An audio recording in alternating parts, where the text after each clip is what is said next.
अस्सलाम वालेकुम दोस्तों, मैं हूं जुनैद इकबाल और आप देख रहे हैं नए रास्ते। और जनाब थोड़ी सी हाइलाइट्स आपको पहले ही मैं बता दूं, कहीं मत जाइएगा, इस वीडियो के एंड तक देखिएगा क्योंकि आज हमारे पास कुछ चंद एक बड़ी ज़बरदस्त खबरें हैं। सबसे पहले तो आपको बता दूं, कुछ दिनों से हम इमिग्रेशन के हवाले से, वीज़ों के हवाले से कुछ मालूमात नहीं दे पा रहे थे। उसकी बुनियादी वजह यही होती है, कुछ चीज़ आती है हमारे पास, हम पहले उसकी क्रेडिबिलिटी को इंश्योर करते हैं, फिर आप बच्चों को ख़ास तौर पे, जो आज का हमारा यूथ है वो चूँकि तुला हुआ है अपनी किस्मत आजमाने को, तो हम मतलब सोच रहे होते हैं कि ये दयानतदारी के साथ और ईमानदारी के साथ जो चीज़ हमें मिले उसको ड्रेन करके, उसको कहते हैं ना कशीद करके, जो बेहतरीन इन्फॉर्मेशन मिलती है वो हम आप तक पहुँचाते हैं। तो आज भी हमारे पास पुर्तगाल के हवाले से एक ख़बर है कि पुर्तगाल ने जनाब एक गोल्डन वीज़े का इजरा शुरू कर दिया है, वो देंगे। और उसके अलावा हमारे पास जनाब एक साहब की कहानी है, मोहब्बत भरी कहानी, और कि 95 साला आदमी ने कैसे जनाब 90 साला महबूबा से शादी कर ली।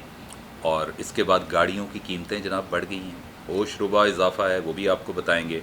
और निजकारी कमीशन की जनाब शाह खर्चियों के हवाले से भी आपको थोड़ी सी मालूमात देंगे। तो जनाब हम बढ़ते हैं सबसे पहले जो हमारे पास ख़बर है उसकी तरफ। पहली ख़बर आपको बताते हैं कि वो इश्क़ बलाखेज़ की एक दास्तान है, हमारे पास कहीं से मौसूल हुई है कि एक साहब जिनका ताल्लुक़ कीनिया से है, इन्होंने कुछ 60 साल पहले किसी पे दिल आ गया जनाब, तो शादी का पैगाम भेज दिया, लेकिन कुछ रुकावटें आड़े आती रहीं। तो मौसूफ़ बजाय इसके कि मतलब दिल छोड़ बैठते, दिल हार तो गए थे लेकिन लगे रहे। और बिल आखिर यूँ हुआ कि 60 साल की शुबाना रोज़ मेहनत के बाद इन भाई साहब की, जो 95 साल की उम्र में जनाब इन्होंने अपनी 90 साला महबूबा से शादी कर ली। तो इस पे वो कहते हैं ना कि पेवस्ता रह शजर से उम्मीदें बहार रख, तो हम तो यूँ कहते हैं कि लटका रह शजर से उम्मीदें बहार रख। और ये साहब लटके रहे हैं, तो बिल आखिर इन्होंने कामयाबी हासिल की है। बहुत सारे दोस्तों के लिए बड़ा पैगाम है इस खबर में। गाड़ियों की कीमतों में जनाब बड़ा होशरुबा इजाफा, हम तो हैरान रह गए हैं यार। मुल्क में जनाब एक मुआशी बदहाली है और पता नहीं क्या क्या कुछ हो रहा है। कल ही हमने एक वीलॉग किया था कि अब तो हम 2 टके के भी नहीं रहे, कि जनाब बांग्लादेश का टका 2 रुपये 33 पैसे का हो गया है एज़ कम्पेयर टू पाकिस्तानी 1 रुपी। लेकिन गड्डियाँ की कीमत देख लो। अब आपको बताते हैं, हुंडई निशात ने जनाब अपनी नई प्राइसेस दी हैं, और इसमें उनकी जो टॉप ऑफ द लाइन गाड़ी है वो सोनाटा है।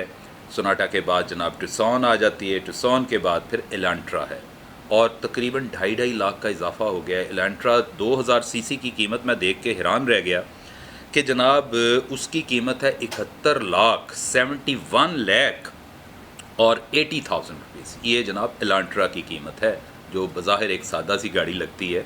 तो what to talk about other like vehicles, जो कि बड़ी पॉश किस्म की और बड़ी हाइब्रिड और पता नहीं क्या क्या कुछ आजकल चल रहा है, जिसको हम बड़ी मतलब ठीक ठाक गाड़ियाँ समझते हैं। बहरहाल ये भी है तो बड़ी ज़बरदस्त गाड़ी, ज़ाहिर है तभी 71 लाख की हो गई। इसके बाद सोनाटा से पहले टुक्सन का बारे में आपको बता दूं, इनका एक वेरिएंट है अल्टीमेट, टुक्सन अल्टीमेट वेरिएंट जनाब, ये 89 लाख 9,000 की, रोड़ा खुदा दा 89 लाख। और अब आते हैं जनाब, कहीं मत जाइएगा, सोनाटा 2500 सीसी सोनाटा जनाब, जो ये 1 करोड़ से ऊपर चली गई है। और अब जनाब इसका जो लास्ट वेरिएंट है वो 1 करोड़ 12 लाख और 5,000 रुपया उसकी जनाब नई प्राइस मुकर्रर हुई है। 1 करोड़ 12 लाख 50,000। आपको कहता था ना गाड़ी ले लें, ये बढ़ जानी है, तो गाड़ियाँ बढ़ गई हैं जनाब। अच्छा जनाब, पुर्तगाल के वीज़े के हवाले से आपको एक ख़बर देते हैं कि उन्होंने अभी, देखें मैं आपको एक चीज़ बता दूँ कि ये इन्फॉर्मेशन होती है, इसका ताल्लुक़ अब अवामुन्नास यानी उन बच्चों से ज़रा थोड़ा सा कम ही लगता है मेरी इस न्यूज़ का, ये इस इन्फॉर्मेशन का, कि ये है उनका एक बिज़नेस वीज़ा।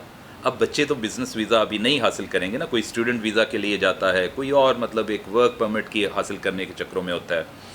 ये है जनाब उनका परमानेंट वीज़ा है, रेजिडेंस वीज़ा है, और इसको गोल्डन वीज़ा कहते हैं। कहते हैं जी 5 लाख यूरो आप इंतज़ाम करें, उसको हम इन्वेस्ट करेंगे, आपको पर मंथ वहाँ पे इनकम भी, माकूल से इनकम भी आती रहेगी, और आप 29 अदर यूरोपियन कंट्रीज़ की एक्सेस आपको मिल जाएगी। ये सबसे बड़ा कैच है इसमें। और इसमें एक और बात भी है, वो आप ज़हन नशीन कर लें कि ये जो इमिग्रेशन रूल्स हैं ना, दे कीप ऑन चेंजिंग। आज कुछ है तो कल को कुछ होंगे। तो जब भी कोई मुल्क अपने इन कवानीन में, रूल्स में ज़रा थोड़ी सी नरमी और आसानी पैदा करता है, झट से तुरंत वहाँ पे अप्लाई कर दें। ये ना हो कि फिर हाथ मलते रह जाएं। سو اپلائی کرنے میں کوئی حرج نہیں ہوتا. تو ایسے کچھ صاحب دوست جو کہ یہاں پہ کمائیاں کر چکے ہیں، اپنی مطلب اننگس بڑے اچھے طریقے سے کھیل بھی چکے ہیں، and they intend to go abroad, ان کے لیے یہی ہے کہ اپنی چیزیں بیچ کے اس معقول سی رقم ہے اس کا انتظام کریں اور ایک جائز اور لیگل طریقے سے وہاں پہ اپلائی کریں، اور آپ کو جناب وہ تو انتظار میں بیٹھے ہیں کہ کوئی لوگ آئے ہمارے ملک میں انویسٹمنٹ کریں. نجکاری یعنی پرائیویٹائزیشن کمیشن، اب اس کو صرف اس کی مشاورت کرنے کے لیے حکومت نے جناب 1.99 ارب روپیہ اس پہ خرچ کر دیا، اور بعد میں پتہ چلا کہ جو مشورے دیے گئے اس پہ عمل ہی نہ ہوا. یعنی آئے کھایا پیا کچھ نہیں، گلاس توڑا باران نے، ہو گیا جناب. اور اس میں وہ جو طلال چودھری ہیں نجکاری کمیشن کے چیئرمین جناب، ان کی زیر صدارت ایک پچھلے دنوں اجلاس ہوا، تو جو نجکاری کے سیکٹری ہیں انہوں نے بتایا کہ جناب یہ نجکاری کے پچھلے 5 سالوں میں اس میں 4 ارب اور 38 کروڑ روپیہ اس کی ٹرانزیکشن میں ہم نے کمایا بھی ہے، جبکہ 1 ارب اور 99 کروڑ اس پہ خرچ آیا ہے.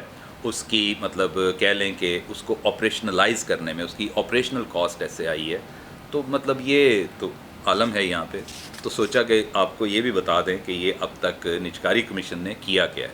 تو جناب یہ مختصر ترین ہمارے پاس خبریں تھیں، اور انشاءاللہ دوسری خبروں کے ساتھ ہم دوبارہ آپ کی خدمت میں حاضر ہوں گے.